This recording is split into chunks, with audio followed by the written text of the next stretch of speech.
রকম আচরণ করতে হবে, সুন্দর সাবলীল ভাষায় কথা বলতে হবে। আমি একটা একটা করে সব পয়েন্ট বলবো, আপনাদের পয়েন্টগুলোর কথা মনে আছে না নাই? আছে, সবগুলো শুনবো। আমার প্রিয় বাপজানেরা, যুবক ভাইরা, কার কার মা দুনিয়া থেকে বিদায় নিয়েছে, মারা গিয়েছে, একটু ডান হাত গুলো তুলে আল্লাহর দরবারে দেখা দেন। আল্লাহর ফেরেশতারা ভিডিও করতেছে, কার কার মা নাই হাতগুলো একটু সোজা করে দেখাবেন। আল্লাহর ফেরেশতারা ভিডিও করতেছে, কার কার মা মারা গিয়েছে। আল্লাহ তাআলা যাদের মা মারা গিয়েছে হাত উঠিয়েছে, আজকের এই মাহফিলের উসিলায় মায়ের কবরের আযাব মাফ করে দাও। একটু জবান খুলে বলেন না আমিন, জোরে বলেন আমিন। কার কার বাবারে হাত উঠায়া বলেন, আমার বাবারে আমি হাত উঠাইছি। ও দয়াবান আল্লাহ, আমাদের আব্বা যাদের কবরে চলে গেছে, আজকের এই মাহফিলের উসিলায় আমাদের বাবার কবরের আযাব মাফ করে দাও। একটু বলবেন না আমিন। আমাদের বাবার কবর জান্নাতের বাগান হিসেবে কবুল করে নাও। সকলে আওয়াজ দিয়ে জোরে বলেন আল্লাহুম্মা আমিন। আমার বাচ্চারা হাত নামান। আপনাদের কাছে অনুরোধ থাকলো, বিশ্ব নবী সাল্লাল্লাহু আলাইহি সাল্লাম তিনি মুরব্বিদের সাথে উত্তম আচরণ করেছেন। আল্লাহু আকবার বলেন। এখন তো আমরা মুরব্বি দেখলে সম্মান দিতে চাই না। এই যে আমার দিকে তাকান, কাবা শরীফের মধ্যে কাবা যখন তাওয়াফ করে, হাজী সাহেব আমার বাম পাশে বসে আছে, কাবা তাওয়াফ করার সময় একটা জান্নাতি পাথর আছে, হজরে আসওয়াদ। জোরে বলেন কি নাম? সবাই কিন্তু বলেন নাই, হজরে আসওয়াদ। এই পাথরটা কি পাথর? জান্নাতি পাথর। একটু বলেন না কি পাথর? জান্নাতি পাথর। এই পাথরে জীবনে একবার সরাসরি রেখে চুমু খাওয়ার আশা সবার অন্তরে আছে না নাই? আল্লাহ পাক এই ঠোঁট দুটো দিয়ে আমাকে সেই পাথর চুমু খাওয়ার তৌফিক দান করুন। এমনকি আমার মা আমার সাথে গিয়েছিল। সাধারণত মহিলা মানুষরা সহজে চুমু খাইতে পারে না, কিন্তু আল্লাহ তাআলা আমার মাকেও তৌফিক দান করেছেন, আমার মাও জান্নাতি পাথরে চুমু খাইছে। বলবেন আলহামদুলিল্লাহ। আমার প্রিয় ভাই, আমার দিকে তাকান। কাবা ঘরে পাথর স্থাপন করবে, বিভিন্ন গোত্রের মানুষরা চলে আসছে। এই গোত্রের নেতা বলে আমি পাথর স্থাপন করব, ওই গোত্রের নেতা বলে আমি উপস্থাপন করব। এইভাবে তাদের মধ্যে গন্ডগোল লেগে গেল। কি লেগে গেল? পেছনের ভাইরা কি কষ্ট হচ্ছে নাকি? Please please come to my point. এই ভাই, হ্যালো। এই যে ভাই পেছনে ঘুরছে কেন? পেছনে ঘোরা যাবে না তো, আমি তো দেখতেছি। এমনিতে আপনার জায়গাটা একদম শর্ট হয়ে গেছে, একদম ছোট জায়গা। আমি যে মসজিদে জুমা পড়ে, এই মসজিদে কয়েক হাজার মুসল্লি হয়, তাহলে বলছেন এত বড় বড় মাহফিলের সামনে সব বন্ধ করে ভাস করা লাগবে। বোঝেন নাই মনে হয়? আল্লাহ হেফাজত করুন। জোরে বলুন আল্লাহুম্মা আমিন। আর একটু জোরে বলে আমার প্রিয় ভাইয়া, খুব মনোযোগ। কাবা ঘরে পাথর স্থাপন করবে, এই নিয়ে তাদের জন্য গন্ডগোল লেগে গেল। আল্লাহ নবী রাহমাতুল লিল আলামিন, দয়ার নবী ডাক দিয়া বলেন, মুরব্বিরা এই ফয়সালা আমি দেব। নবীজি কি সুন্দর ফয়সালা দিলেন, কয়েকটা চাদর নিয়ে আসো। চাদর নিয়ে আসা হলো, চাদরের মধ্যে পাথরটা রাখা হলো। এবার সমস্ত গোত্রের মুরব্বী যারা আছে, নেতা যারা আছে, তাদেরকে বললো আপনার চাদর চতুর্দিক থেকে আপনার চাদরটা টেনে ধরেন। সবাই মিলে চাদরটা টেনে ধরলো, এরপরে পাথরটা স্থাপন করলো। নবীজির ফয়সালাটা প্রত্যেকটা মুরব্বীর কাছে পছন্দ হয়ে গেল। আল্লাহু আকবার। আমার ঘর এমন একটি ঘর, কেউ যদি তিনটা জিনিসের দিকে তাকায়, যত তাকাবে আল্লাহ জীবনের গুনাহ মাফ করে দিবেন। এই যে দেখেন আমার দিকে, নাম্বার 1, 1 নাম্বার, আপনি কোরআন পড়তে পারেন আর না পড়েন, কোরআনের অক্ষর, কোরআনের আয়াতের দিকে যতক্ষণ পর্যন্ত তাকাবেন, ততক্ষণ পর্যন্ত জীবনের গুনাহ মাফ করে দিবেন কে? নাম্বার 2, আমার দিকে তাকান। নাম্বার 2, কেউ যদি তার আব্বা আম্মার দিকে নেক নজরে তাকায়, যতক্ষণ পর্যন্ত আব্বা আম্মার দিকে নেক নজরে তাকাবে, ততক্ষণ পর্যন্ত আল্লাহ তাআলা তার জীবনের গুনাহ মাফ করে দিবেন। সুবহানাল্লাহ। নবীজি বলছেন, কেউ যদি তার আব্বা আম্মার দিকে নেক নজরে একবার তাকায়, একটা কবুল হওয়া হজের সব আল্লাহ পাক তার আমলনামায় দিয়ে দেবে। একজন সাহাবী প্রশ্ন করলেন, ইয়া রাসূলুল্লাহ, কেউ যদি তার আব্বা আম্মার দিকে 100 বার তাকায় তাহলে কি হবে?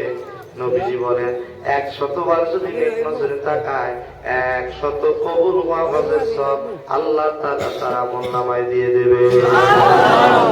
এই জন্য আমি আপনাদের কাছ থেকে জানতে চাই, ও যুবকেরা, ও মুরব্বীরা, আব্বা আম্মার দিকে নেক নজরে তাকানোর দরকার আছে না নাই? মা বাবার দিকে তাকালে জীবনের গুনাহ মাফ করে দেয় কে? আল্লাহ। অনেক যুবক আছে ওই মাকে সহ্য করতে পারে না, বাবাকে সহ্য করতে পারে না, মাকে গালি দেয়, বাবাকে গালি দেয়। কথা বল না কেন?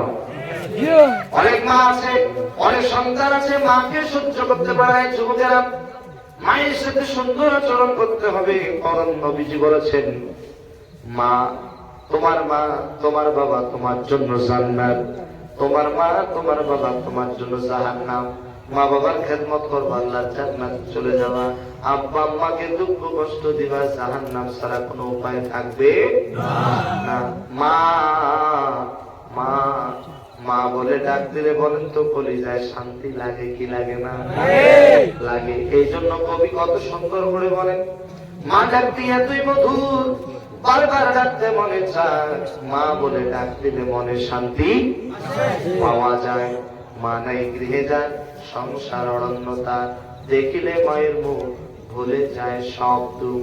এ যুবক, আমার দিকে তাকাও, জীবনে আর কোনোদিন দেখা হবে কিনা জানি না। এই দেখা জীবনের শেষ দেখা হতে পারে, এই মাহফিল জীবনের শেষ মাহফিল হতে পারে। একটু পরেই মোনাজাত করে দিব, সবাই তো নিজ নিজ গন্তব্যে চলে যাবেন। তবে যাওয়ার আগে কিছু নসিহত শুনে যান। যাদের মা বেঁচে আছে, মারে কখনো কষ্ট দিয়েন না। যাদের বাবা বেঁচে আছে, বাবারে কখনো কষ্ট দিয়েন না। কারণ মা বাবার মতো আপন পৃথিবীতে কেউ হয় না। একটা সন্তান যখন মায়ের গর্ভে চলে আসে, মায়ের পেটটা স্বাভাবিক থেকে অস্বাভাবিক হয়ে যায়। সন্তানের পা গুলো থাকে মায়ের কলিজার দিকে, সন্তানের মাথাটা থাকে মায়ের চরের দিকে। সন্তানটা আস্তে আস্তে করে বড় হয়, মায়ের কলিজাটা চাপ দিতে দিতে উপরের দিকে উঠতে থাকে। সন্তানটা যখন মায়ের পেটের মধ্যে পাটা একটু নড়ায়, সরাসরি দক্ষিণী মায়ের কলিজায় লেগে যায়। এইভাবে এক একটা সন্তান মায়ের পেটে 5000 অধিক লাথি মেরেছে।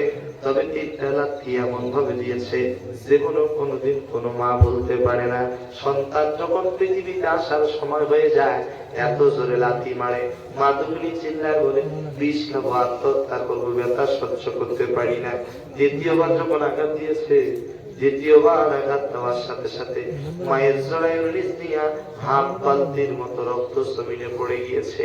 এই জন্য নবীজি বলেন, যে মা সন্তান প্রসব করতে গিয়া মারা যাবে, ওই মায়ের মৃত্যু আল্লাহর দরবারে শহীদের কাতারে কবুল হয়ে যায়। তৃতীয়বার যখন মায়ের কলিজায় আঘাত দিয়েছি, মায়ের কলিজাটা ছিদ্র হয়ে গেছে। বিশ্বাস যদি না হয় আমার দিকে তাকান। যে মায়ের নরমালে সন্তান ডেলিভারি হয়েছে, ওই মায়ের কলিজা পরীক্ষা করে দেখবেন, কালো কালো ছোট ছোট দাগ দেখা যায়। এই দাগটাই হলো সেই দাগ। সন্তান যখন মায়ের কলিজা আঘাত করেছে, মায়ের কলিজাটা ছিদ্র হয়ে গেছে।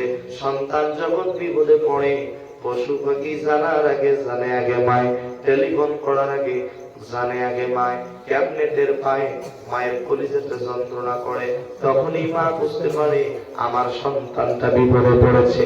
এ যুবক, পৃথিবীর সকলকে ফাঁকি দেওয়া যায়, কিন্তু জনম দুঃখী মাকে কখনো ফাঁকি দেওয়া যায় না। ওই মা অনেকেরই কবরে চলে গেছে, ওই বাবা অনেকেরই কবরে চলে গেছে। মা বাবা রুহের মাগফিরাতের জন্য আপনারা জানেন, আজকের এই মাহফিলটা হলো একটা মাদ্রাসার মাহফিল। একটু জবান খুলে বলেন তো, কিসের মাহফিল? মাদ্রাসার মাহফিল। আপনি আমি থাকবো না, কিন্তু এই মাদ্রাসার ঘর কিয়ামত পর্যন্ত থাকবে। বলেন না ইনশাআল্লাহ? আরেকটু জোরে বলেন না ইনশাআল্লাহ? এই জন্য শ্রেষ্ঠ নবীর শ্রেষ্ঠ উম্মত হইলাম আমরা, শ্রেষ্ঠ নবীর শ্রেষ্ঠ উম্মত হইলাম আমরা। শ্রেষ্ঠ উম্মতের মাঝে আমি দেখতে চাই গর্বিত মায়ের গর্বিত সন্তান কে আছে। এই মাদ্রাসার ঘরকে যারা ভালোবাসে, আমি বেশি নয় 5টা মাই দেখতে চাই। আমার দিকে তাকান। আমার অনেকগুলো পয়েন্ট এখনো বাকি আছে। পয়েন্ট গুলো বলে আমি মোনাজাত করে দেবো, একটা পয়েন্ট তো বাকি রাখবো না। তবে তার আগে 5-7 মিনিটের জন্য আপনাদের কাছে আকুল আবেদন করি, অত্র মাদ্রাসার ঘরের জন্য আমি 5টা ভাইয়ের কাছে আকুল আবেদন করলাম। কারণ ইসলামের খুঁটি হলো 5টা: কালিমা, নামাজ, হজ, যাকাত, রোজা। আমি 5টা ভাইয়ের কাছে আকুল আবেদন করলাম, অত্র মাদ্রাসার ঘরের জন্য 10,000 টাকা করে দান করবেন, নগদ অথবা বাকি। নগদ অথবা বাকি। নগদ থাকলে নগদ দিবেন, না থাকলে নামটা একটু লিখে দেবেন, আস্তে আস্তে করে পরিশোধ করে দেবেন। গর্বিত মায়ের গর্বিত সন্তান, গর্বিত মায়ের গর্বিত সন্তান কে আছেন? সর্বপ্রথম 10,000 টাকা নামটা একটু লিখে দেবেন। বলবেন হুজুর আমার আব্বা আম্মার জন্য দোয়া করেন, আমি 10,000 টাকা দিয়ে দেব। একটা ভাই কে আছেন? হাত তুলে দেখান দেখি ইনশাআল্লাহ। তাড়াতাড়ি হাত তুলে বলবেন হুজুর আমি 10,000 টাকা দেব, আমার নামটা লিখে দেন, আব্বা আম্মার জন্য দোয়া করে দেন। আমি কিন্তু দেখতে পাচ্ছি না, একটু দাঁড়াবেন। আসলে লাইট এমন ভাবে সেটিং করছে, এটা মান হয়নি, দেখা যায় না পেছনে। কবিরুদ্দিন, কবিরুদ্দিন ভাই আপনার আব্বা আম্মা আছে? আছে আলহামদুলিল্লাহ। লাইট লাইতেছে এলাকায়। ও ওই বাসায় কবিরুদ্দিন ভাই, এটা জোরে স্লোগান হবে লিল্লাহে তাকবীর। কবিরুদ্দিন ভাইয়ের আব্বা আম্মা মনে হয় সামনে হজে যাবে, তাই না? আচ্ছা আচ্ছা, আলহামদুলিল্লাহ বলেন আলহামদুলিল্লাহ। কবিরুদ্দিন ভাইয়ের বাবা অসুস্থ, তার বাবার জন্য একটু দোয়া করি। সবাই হাত তোলেন আল্লাহুম্মা আমিন। সবাই একটু হাত তোলেন আল্লাহুম্মা আমিন। আল্লাহ তাআলা কবিরুদ্দিন ভাই সর্বপ্রথম 10,000 টাকা দিয়েছে। আল্লাহ তুমি তার দানকে কবুল করে নাও, জানে মানে বরকত দাও, সমস্ত বালা মুসিবত দূর করে দাও। যে নিয়তে দান করেছে মনের নেক মাকাসাত কবুল করে নাও। আল্লাহ তার আব্বা আম্মা হজের নিয়ত করেছে, আল্লাহ সুস্থ শরীরে আল্লাহ হজ আদায় করার তৌফিক দিয়ে দাও। আল্লাহ তাদের পরিবারের প্রতি খাস রহমত নাজিল করে দাও। 10,000 টাকার বিনিময়ে 10,000 কোটি টাকার মালিক বানায়া দাও রব্বুল আলামিন। অত্র মাদ্রাসার ঘরের জন্য 5 জনের কাছে 10,000 টাকা করে চেয়েছি, একজন পেয়েছি, বাকি আছে 4 জন। আল্লাহ তুমি বাকি 4 জনকে কবুল করে নাও। আখিরি মোনাজাত পর্যন্ত আমাদের সকলকে ধৈর্য ধারণ করার তৌফিক দিয়ে দাও। মাইকের আওয়াজ যত দূর পর্যন্ত যায়, যত কবরবাসী আছে প্রত্যেকটি কবরবাসীর কবরের আযাব তুমি আল্লাহ মাফ করে দাও। সকলেই বলেন আল্লাহুম্মা আমিন। একটা জোরে স্লোগান দিতে হবে লিল্লাহি তাকবীর। আর জোরে বলেন নারে তাকবীর, লিল্লাহি তাকবীর। 2 নম্বরে কে আছেন? একটু হাত তুলে বলবেন হুজুর আমি 10,000 টাকা দেব, আমার নামটা একটু লিখে নেন, আব্বা আম্মার জন্য দোয়া করে দেন। কে আছেন 2 নম্বরে? মাত্র 10,000 টাকা। আল্লাহ তাআলা বলেছেন ওয়াখলাকনাকুম আজওয়াজা। আমার দিকে তাকান, আল্লাহ তাআলা বলেন ওয়াখলাকনাকুম আজওয়াজা। আল্লাহ তাআলা জোড়া জোড়া সৃষ্টি করেছেন। 2 নম্বরে কে আছেন? তাড়াতাড়ি হাত উঠাবেন ইনশাআল্লাহ। শ্রেষ্ঠ নবীর শ্রেষ্ঠ উম্মত, গর্বিত মায়ের গর্বিত সন্তান কে আছেন? 10,000 টাকা নামটা একটু লিখে দেবেন। 2 নম্বরে কে আছে? নগদ দিতে পারলে নগদ, না পারলে নামটা একটু লিখে দেন, আস্তে আস্তে করে পরিশোধ করে দিবেন। নাই কি কোনো ভাই 10,000 টাকা দেওয়ার মতো কোনো ভাই কি নাই? আলহামদুলিল্লাহ। সভাপতি সাহেব 10,000 টাকা, একটা জোরে স্লোগান হবে লিল্লাহি তাকবীর।